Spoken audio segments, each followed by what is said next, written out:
Please give a big round of applause for producer Tim Kirk and our director tonight, Mr. Rodney Ascher. We got a ton of people who worked on this movie here. Why don't we start with executive producers David Ebersole and Todd Hughes. Huge part of our post-production process. We've got our composers, Jonathan Snipes and William Hutson. Awesome.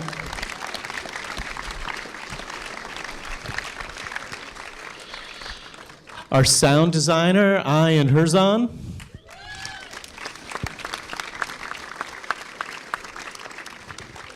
Our poster designer and animator, Carlos Ramos.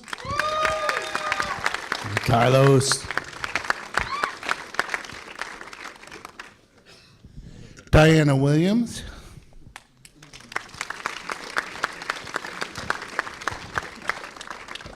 And one of our 5 interviewees, Mr. John Fell Ryan.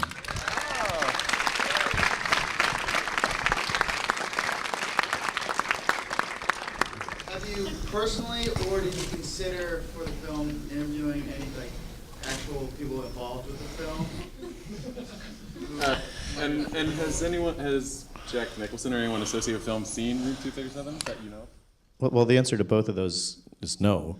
No, I mean, me and Tim spent 8 or 10 months before doing interviews just sort of laying the groundwork and figuring out what's our focus going to be. And, I had done I had tried to do, a documentary a few years back whose subject was just so wide that I was kind of paralyzed by choices and wound up abandoning it. So we wanted to be really narrow in our focus. So we decided this is going to be a movie about what happens when a film leaves the filmmaker's hands and the audience has to put the pieces together by themselves. And we're specifically not going to do it behind the scenes or talk to anybody who had actually worked on it, for our focus. Yeah, and in our conversations as we were discussing the film before we began making it and then during it and editing and so forth, we kept returning to needing to be sort of rigorous with each other about, okay, that is not our concern to what was going on in set, et cetera. It's about what we're hearing and what people feel and believe in this film. Some of the people we've interviewed have actually talked to people involved in the film, and that's all fair, but we very much wanted to keep our focus. Right. But now it's over. And now that the film is out there in the world, there are some interesting fans of the film, of Room 237, right? I've heard of people like Alec Baldwin was a big fan, and Lee Unkrich from Pixar Studios. Right? Yeah, Lee Unkrich, director of Toy Story 3. And co-director of Finding Nemo. And yeah, he's a huge Shining fan. He has Danny's sweater and I think one of the axes. Yeah. And he's been a real supporter of this film. And there's a pickup, and there's a tow truck in one of the Toy Story movies that has 237 as a license plate. What? No, so numbers and license plates are perfectly fair game. But no, Lee came out when our film was kind of announced and we were doing a Kickstarter, and he came to our aid and became kind of a real friend of the film. And Alec Baldwin showed up very surprisingly at our pre-screening party at Cannes. Which was hilariously weird. And Rodney, don't forget the last 2 requests. You mean Madonna and Robert De Niro? Yes. Yeah, I don't know. People read about people are into The Shining, Yeah. And Lee Unkrich has a website too, right? That he collects. It's called the Overlook Hotel, and he updates it way too often. I think for the productivity of Pixar, maybe, but no, it's astounding. Since the film is about other people's reaction to the movie, what was your initial reaction when you first saw The Shining, and how has that changed over the course of you creating the film? Well, I mean, the first time I saw The Shining, I only saw about 10 minutes of it. I was like 12 years old, and I snuck into a screening and, was so frightened that I snuck back out.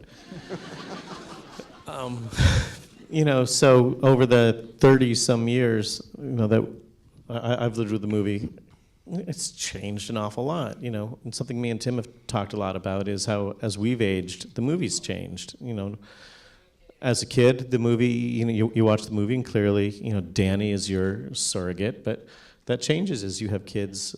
of your own, and you're alone, at home typing on a project that may or may not be totally meaningless drivel or in repetitive nonsense, or quite possibly, of some interest to other normal human beings.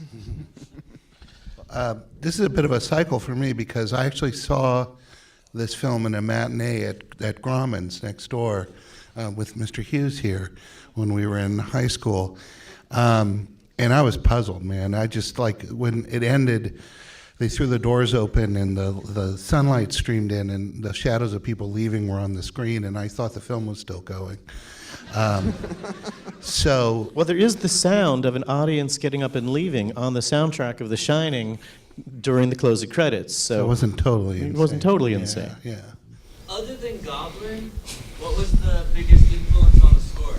Goblin, pretty much. I mean, there's fake Carpenter, there's fake Wendy Carlos in there. this fake Phantasm, certainly.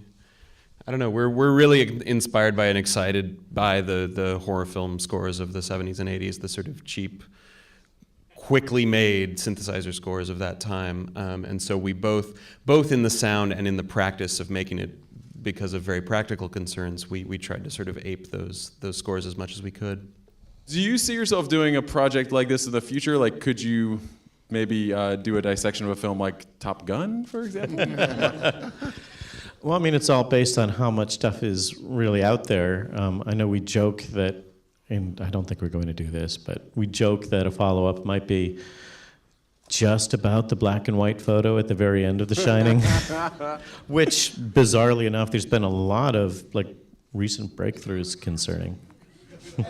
Oh, right, yeah, I read something online about how they found the guy that they photoshopped out. Yeah, and they put Nicholson found the in. original photo, and they found that there's two different photos, that each one has been retouched separately, and that since it's only Jack's face on that end of the poster, it kind of blows out of the water the idea that Stanley Kubrick had Jack pose in a special way that was reminiscent of the tarot card for Baphomet. But of course, that could have been the reason he selected that card, even if he hadn't photographed it expressly for that purpose. I love this movie, and I love The Shining, but what I took also out of it was very much a compelling character piece about your five speakers. I'm curious, how much did you reveal of them? Yeah, I mean, one thing we talked about as we were working on the film, was how much to talk about their backgrounds at the beginning, whether to list their jobs and their locations and to go back to that sort of stuff. And we found that the more that we stripped that down from the top end, because we all recorded, little introductions, this is my name, this is where I'm from, this is what I do for a living. The more severe we were on that, the kind of more that we liked it. And it seemed that it was really interesting that as these stories would develop, background details would kind of emerge. Like at one point, Jeffrey Cox, who doesn't introduce himself at the beginning as a teacher, says, me and my students have a lot of fun with this part. Or as a history professor, I see this, or the way Bill Blakemore first talks about seeing the movie and then says, well, when I was covering the war, the revolution in Lebanon, or when I was traveling around with the Pope, and you get these interesting biographical details inside, and that was something, that kind of evolved as a style, and I think maybe we were more interested in places where their lives and their ideas about The Shining intersected rather than, a straight bio.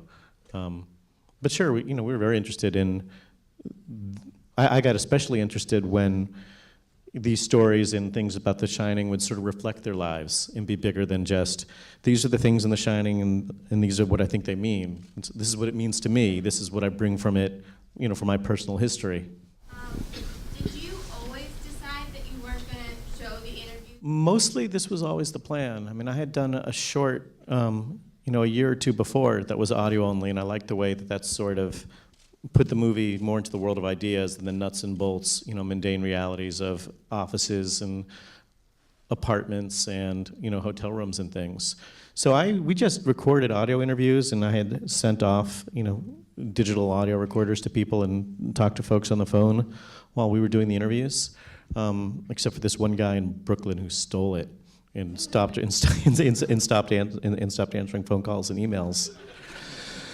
There was a point when we were considering, that we would do the bulk of these interviews audio only, and then maybe we'd shoot a couple of things to flesh it out. But the more and more that we found ways to illustrate these stories, with other footage, the more kind of exciting it became. And like there's a idea in Russian film theory, the Kuleshov effect, about how the same shot in another context can have a very different meaning.